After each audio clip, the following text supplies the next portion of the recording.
बिस्मिल्लाहिर्रहमानिर्रहीम। अस्सलाम वालेकुम नाज़रीन, आप यूट्यूब चैनल देख रहे हैं। मैं इमरान खान हूँ। आज सुहेल अफरीदी साहब मुलाकात करने के लिए गए। बाकी जो उनके साथी जिन्होंने मुलाकात करनी थी वो भी उनके साथ गए, लेकिन अब तक की इतला के मुताबिक मुलाकात नहीं करवाई गई। आज जुमेरात का दिन था।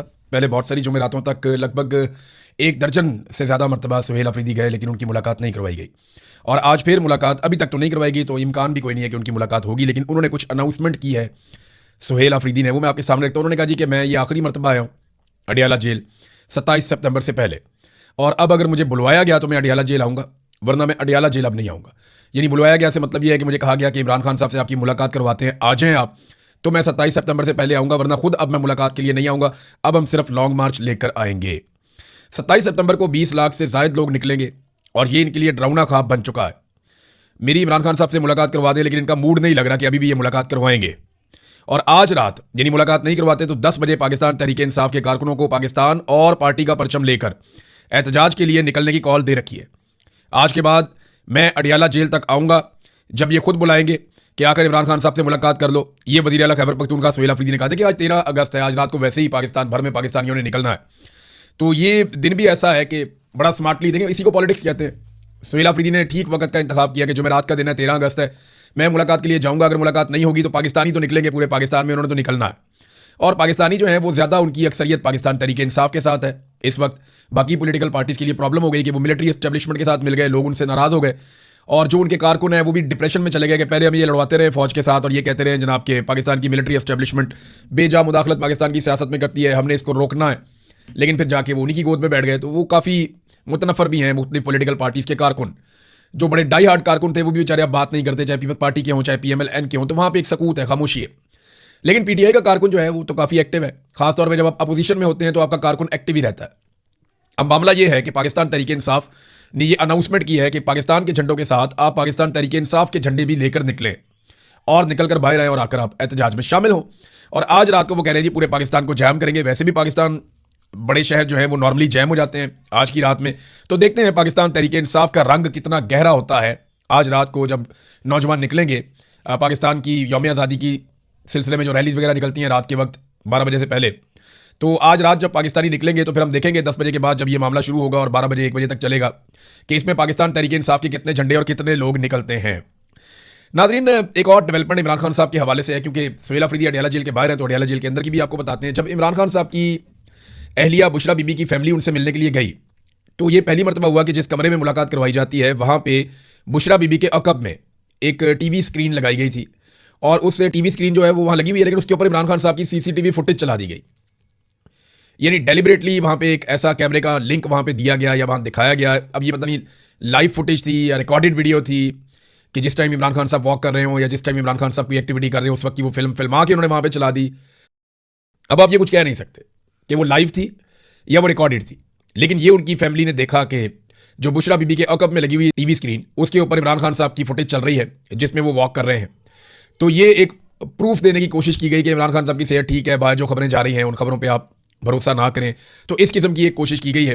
बहरहाल ये इमरान खान साहब की फुटेज चलाई गई, एक नई खबर थी, एक नई डेवलपमेंट थी। और ये देखें, मिलिट्री एस्टेब्लिशमेंट की मदद के बगैर तो हो नहीं सकता। तो वो ये चाहते हैं कि बाहर कम से कम लोगों को इस बात का इत्मीनान पहुंचे कि इमरान खान साहब को एक स्क्रीन के ऊपर चलते फिरते देखा गया है। अब इससे वो हासिल क्या करना चाहते हैं ये तो हमें समझ ही नहीं आती। इनकी बुखलाहट है, बात चीज़ें ये डर कर करते हैं, बात चीज़ें ये अग्रेसिवली करते हैं और बात चीज़ें ये प्रिएंटिव बायर्स के तौर पे करते हैं। अब देखते हैं कि उन्होंने ये क्यों किया। शफीउल्लाह जान ने, मैं कभी ज़्यादा बात नहीं करता इनके बारे में, नए सियासतदान हैं, गैर तजुर्बाकार हैं, लेकिन इन्होंने एक बहुत अजीबोगरीब बात कर दी। मैं खुद सर पकड़ के बैठ गया कि भाई ये क्या है, ऐसा अगर बयानात आपने देने हैं तो आपको दुश्मन की ज़रूरत ही नहीं है। शफीउल्लाह जान मंसूर अली खान साहब के साथ एक प्रोग्राम में बैठे हुए थे। उन्होंने कहा जी कि जब हमारे पास ताकत आएगी या हमारी हुकूमत आएगी, हम पावर में आएंगे और इमरान खान साहब वज़ीर आज़म बनेंगे तो हम इससे ज़्यादा दुगना जुल्म करेंगे। 200 FIR की जगह 400 FIR करेंगे। 9 महीने डॉक्टर को नहीं मिलवाया, हम 18 महीने नहीं मिलवाएंगे। तो ये कह रहे हैं, इस किस्म की अब सोच डेवलप हो रही है। और खुद भी उन्होंने कहा जी मैंने भी यही कहा। ये क्या है? हमें तो लगता है कि पाकिस्तान तहरीक इंसाफ या इमरान खान साहब की जो स्ट्रगल है वो जमहूरियत के लिए है, वो रूल ऑफ लॉ के लिए है, वो इंसानी हकूक़ के लिए, आज़ादी इज़हार राय के लिए। वो स्ट्रगल तो उसूलों के मुताबिक है कि आपने जर्नैलों को सियासत में हिस्सा नहीं लेने देना। अगर अभी मैं आपको ये बताऊं कि ये पॉलिटिकल पार्टियां सहूलतकारी कर रही हैं, ये बात बिल्कुल ठीक है। नून लीग सहूलतकारी कर रही है, PMLN सहूलतकारी कर रही है। जब राणा सनाउल्लाह को उठाया था एजेंसियों ने तो उस वक्त PTI के लोग सहूलतकारी कर रहे थे। याद है, उसने शहरयार अफरीदी ने आके हलफ ले लिया था। आर्मी चीफ मुल्क का बाप होता है, ये भी शहरयार अफरीदी ने कहा था आके, आपको याद होगा। तो उस वक्त भी पीटीआई के अंदर लोग थे जो ये कह रहे थे कि एस्टेब्लिशमेंट जो कर रही है वो उसको सहूलत दे रहे थे। अभी जो है वो पीएमएलएन बहुत खुलकर दे रही है। इतना जुल्म तो पहले हमने कभी देखा भी नहीं जितना पीटीआई के ऊपर हो रहा है। जो इमरान खान के साथ हुआ वो तो नवाज शरीफ उसका तसव्वुर भी नहीं कर सकता। आसिफ अली जरदारी तो इसको सोच के ही फौत हो जाए जितना इमरान खान के ऊपर जुल्म हुआ। जरदारी साहब के बारे में कहा जाता है बहुत जुल्म हुआ, सारे जुल्म की कहानियां जो है ना वो बताकर चले गए, फौत हो गए हैं। एक सहाफ़ी हुआ करते थे खबरें अखबार के हेड, उन्होंने एक इंटरव्यू दिया था मुबशर लुकमान को। उसमें उन्होंने बताया था कि आसिफ अली जरदारी की जेल कैसी होती थी और किस तरह की जेल आसिफ अली जरदारी ने काटी है। ज़िया शाहिद उनका नाम था। वो इंटरव्यू आप निकाल कर इंटरव्यू देख सकते हैं यूट्यूब के ऊपर या सोशल मीडिया के ऊपर, आपको कहीं ना कहीं मिल जाएगा। तो अब शफीउल्लाह जान ने कहा जी हम तो बदला लेंगे, हम तो ज़्यादा मारेंगे। ये क्या बात हुई? मार आपको पड़ रही है जर्नैलों से, बदला आप लेंगे नून लीग से। भाई अगर स्टेटमेंट देना है और मर्दों वाला स्टेटमेंट देना है तो आपको कहना चाहिए कि हम इन जर्नैलों को निशाने इबरत बनाएंगे जो इस वक्त सियासत में हिस्सा ले रहे हैं, हम इन्हें नहीं छोड़ेंगे, इन्हें हिसाब देना पड़ेगा। अब कमजोर को क्यों मारते हैं? जब आप इक्तदार में आ जाएंगे तो नून लीग कमजोर हो जाएगी, उस वक्त भी जर्नैल ताकतवर होंगे।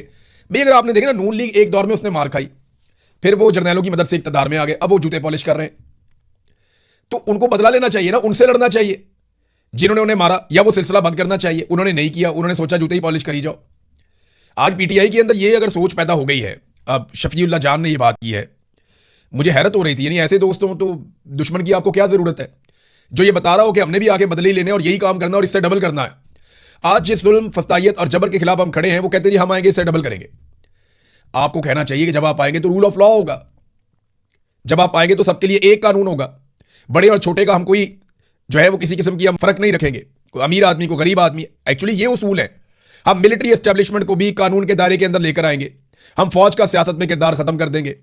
पाकिस्तान में आज़ादी इज़हार राय होगी। पाकिस्तान के अंदर जुल्म, बर्बरियत और बदला हम खत्म कर देंगे। हाँ, जिन लोगों ने करप्शन की, बेईमानी की, फ्रॉड किया, वो तैयारी पकड़ लें, उनको हम नहीं छोड़ेंगे। ये बात आप करें तो काफी है। इतनी बात बहुत है। नहीं, नून लीग को मारेंगे जी। क्यों आप नून लीग को मारेंगे? सिर्फ इसलिए मारेंगे कि जर्नैल ज्यादा ताकतवर है, उनका आप नाम नहीं ले सकते। नून लीग ने सहूलतकारी करके बहुत बड़ा जुर्म किया है, ये बात बिल्कुल ठीक है, बहुत बड़ा जुर्म किया सहूलतकारी करके। लेकिन क्या यह सहूलत आज सिर्फ नून लीग ने दी है? माजी में भी लोग देते रहे, लेकिन इस लेवल के जुल्म की सहूलतकारी कभी किसी ने नहीं की जिस लेवल के जुल्म की सहूलतकारी नून लीग ने की है। यह भी एक हकीकत है। मगर जमहूरी सोच क्या है कि आप मिलिट्री एस्टेब्लिशमेंट को सियासत से उखाड़ के बाहर निकालेंगे। आप मना करेंगे जर्नैलों को कि आज के बाद तुम्हारा सियासत में कोई काम नहीं है, और जो जर्नैल सियासत करेगा उसको निशाने इबरत बनाएंगे। जो अपने हलफ से गद्दारी करेगा और आईन को तोड़ेगा उसके ऊपर कानून के मुताबिक आप कार्रवाई करेंगे। ये हैं वो काम जो करने वाले हैं, और इनसे पाकिस्तान आगे बढ़ेगा। अगर आपको ये लगता है कि आप आ जाएंगे, आप नून लीग से बदला ले लेंगे, तो 5-10 साल बाद वो फिर आ जाएंगे, वो आपसे बदला ले लेंगे। फिर पीपल पार्टी आ जाएगी, वो सबसे बदला ले लेगी। कोई इधर से आएगा वो बदला लेगा, जो उधर से आएगा वो बदला लेगा। इसी बदले के चक्कर में डिवाइड एंड रूल पाकिस्तान की मिलिट्री एस्टेब्लिशमेंट करती चली आई है, आइंदा भी करती चली जाएगी। असूली बात तो यह है कि मिलिट्री एस्टेब्लिशमेंट पाकिस्तान में डिवाइड एंड रूल।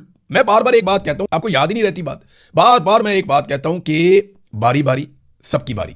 और दूसरी बात मैं कहता हूं कि सारे चोर और डाकू इकट्ठे होकर अगर मिलिट्री एस्टेब्लिशमेंट को बैरकों में वापस भेज दें और इनका सियासी किरदार खत्म कर दें तो पाकिस्तान का बहुत भला हो जाएगा। ये दो बातें मैं बार बार कहता हूं कि बारी बारी सबकी बारी, आप सबको बारी बारी मार पड़ेगी और आप एक दूसरे को खुद ही मारेंगे। एस्टेब्लिशमेंट को सामने भी नहीं आना पड़ता, ये सहूलतकारी कर रहे होते हैं। तो बारी बारी सबकी बारी। एक तो ये बात देखिए, अगर आपने ये बात करनी थी ना, तो मैं ये बात इस तरह करता हूं कि कल को अगर यही जुल्म एस्टेब्लिशमेंट ने नून लीग के साथ किया तो बड़ा नॉर्मलाइज है। अगर कल को यही जुल्म एस्टेब्लिशमेंट ने पीपल्स पार्टी के साथ किया तो बड़ा नॉर्मल है, क्योंकि पीटीआई के साथ हो गया, उनके साथ भी होगा तो बड़ा नॉर्मल होगा। लेकिन अगर पीटीआई का बंदा खुद खड़ा होकर, जो आज रिसीविंग एंड पे है, जिसको आज मार पड़ रही है, वो खड़ा होकर खुद कहता है कि कल को मैं भी मारूंगा और डबल मारूंगा, ये बड़ी ज्यादती है। आपने जुल्म के खिलाफ खड़े होना है, जालिम का साथी नहीं बनना। और जुल्म कौन करता है? पाकिस्तान की मिलिट्री एस्टेब्लिशमेंट। और कब से कर रही है? आप देख लेना, कायद-ए-आज़म मोहम्मद अली जिन्ना, फातिमा जिन्ना, लियाकत अली खान, जुल्फ़िकार अली भुट्टो, पाकिस्तान दो टुकड़े कर दिया शेख मुजीब, फिर नवाज शरीफ, बेनज़ीर, आसिफ जरदारी, आज इमरान खान, एक एक करके एएनपी, एमक्यूएम, कोई एक जमात बताएं जिनके ऊपर जुल्म ना किया हो। हर एक के साथ इन्होंने जुल्म किया है। तो जालिम से आपने बदला लेना है ना, जालिम के आपने हाथ पकड़ने, उसको आपने रोकना है, ये नहीं करना था। ये बहुत ही अजीबोगरीब स्टेटमेंट है। मैं उम्मीद करता हूं कि इस स्टेटमेंट की कोई ना कोई वजह पेश की जाएगी या इस स्टेटमेंट को वापस लिया जाएगा कि जनाब ये जज्बात में हमने बात की, हम ये नहीं करना चाहते। मस्तूंग के अंदर नाजरीन जो सूरत हाल है, वहां पे कारोबार बंद है, क्योंकि सोराब में जो बलूचिस्तान में एक वाकया हुआ, बड़ा खौफनाक इंसिडेंट था, जिसमें 9 बच्चे, 7 खवातीन और 12 मर्द जबहक हुए हैं। और ये एक फ़िज़ाई हमला था जिसे जोड़ा जा रहा है पाकिस्तान की सिक्योरिटी फोर्सेस से। और ऐसा लगता है कि कोलेटरल डैमेज ये हुआ है, शायद वो दहशतगर्दों के पीछे गए और सिविलियंस जो है उनके ऊपर अटैक हो गया और बहुत सारे सिविलियंस, बच्चे, खवातीन वो शहीद हो गए। बाद औक़ात पाकिस्तान की सिक्योरिटी फोर्सेस ये कहती हैं कि क्योंकि दहशतगर्द अपने आप को छुपाते हैं इंसानों के पीछे, तो आम इंसान भी इस लड़ाई में मारे जाते हैं। लेकिन दूसरी तरफ से एक मौक़िफ़ दिया गया कि अचानक से वो दहशतगर्द कोई गाड़ी तैयार कर रहे थे बारूद वाली, वो फट गई और उसकी वजह से ये इंसिडेंट हुआ। लेकिन वहाँ कोई बलूचिस्तान में इस बात को मानने को तैयार नहीं है। जो मकामी सहाफ़ी है वो भी कहते हैं जी ऐसा नहीं है, ये एरियल स्ट्राइक हुई है, ये फ़िज़ाई हमला हुआ है उस एरिया में जहाँ ये वाक़या हुआ। अब जो सराब का मेन चौक है वहाँ पे लोग लाशें रखकर बैठे हुए हैं, दूसरा दिन है और बड़ी तकलीफ में है। जो मनाजिर हैं वो तो देखे ही नहीं जाते, यानी मैं मनाजिर जैसे खोलता हूँ तो मैं बंद कर देता हूँ, मुझे बहुत तकलीफ होती है। छोटे छोटे बच्चों की लाशें लेकर वो लोग चौक में बैठे हुए हैं। बलूचिस्तान में जगह जगह पे एहतजाज हो रहा है और लोग लाशें रखकर एहतजाज कर रहे हैं। क्वेटा के अंदर एक मरतबा फिर इंटरनेट सर्विसेज बंद कर दी गई हैं। ज़रा कुछ होता है फौरी तौर पे पूरे बलूचिस्तान में इंटरनेट सर्विसेज बंद कर दी जाती हैं। वैसे ही क्वेटा में थोड़ी बहुत आती हैं, वहाँ पे भी बंद कर देते हैं। ये नाज़रीन इस वक्त सूरत हाल है। एक और चीज़ मैं आपको बताऊँ 14 अगस्त के हवाले से, ये नौशीन इफ्तिखार हैं PMLN की MNA, इन्होंने एक स्टेटमेंट जारी किया। इन्होंने बयान देते हुए कहा इंटरव्यू में कि अगर पाकिस्तान तहरीक इंसाफ डस्का से, क्योंकि डस्का से ये MNA है, तो कहती है डस्का से अगर पाकिस्तान तहरीक इंसाफ 100 बंदा निकाल लेना, सिर्फ 100 बंदा, तो मैं इस्तीफ़ा दे दूंगी और सियासत छोड़ दूंगी। तो जनाब ये मैं देख रहा था मनाजिर AC ऑफिस के हैं, वहाँ पे 100 से ज़्यादा वकील आ गए। 105 बंदों ने दस्तखत किए कागज़ के ऊपर जिसपे उन्होंने इजाज़त मांगी जलसे के लिए और एक रैली के लिए। तो ये 105 बंदे हैं पाकिस्तान तहरीक इंसाफ के जिन्होंने लिख कर बाकायदा दरखास्त AC के दफ्तर में जमा करवा दी कि जनाब हमें परमिशन दी जाए जलसे के लिए, और नौशीन इफ्तिखार के डेरे पे भी हम पहुंचा देते हैं, उनके दफ्तर में भी पहुंचा देते हैं, तो हम आपको बंदे पूरे करके देते हैं, बताते हैं 100 से ज़्यादा बंदा निकलता है या नहीं निकलता। तो नौशीन इफ्तिखार ने बहुत बड़ी लंबी छूट दी थी कि 100 बंदा पूरा नहीं निकाल सकते, तो 105 बंदा तो पहुंच गया सिर्फ दरखास्त लेके, और वो 100 से ज़्यादा बंदे थे जो वहाँ खड़े हुए थे कि जनाब आप हमें इसकी परमिशन दें। और AC साहब के दफ्तर के अंदर मुसीबत बनी हुई थी और वो मीडिया को लेकर पहुंच गए। तो अब डस्का में एक अजीबोगरीब सूरत हाल पैदा हो गई। देखिए ये गेम ज़्यादा उठा देती हैं ये औरतें, नौशीन इफ्तिखार हो या वो लैया वाली खातून है।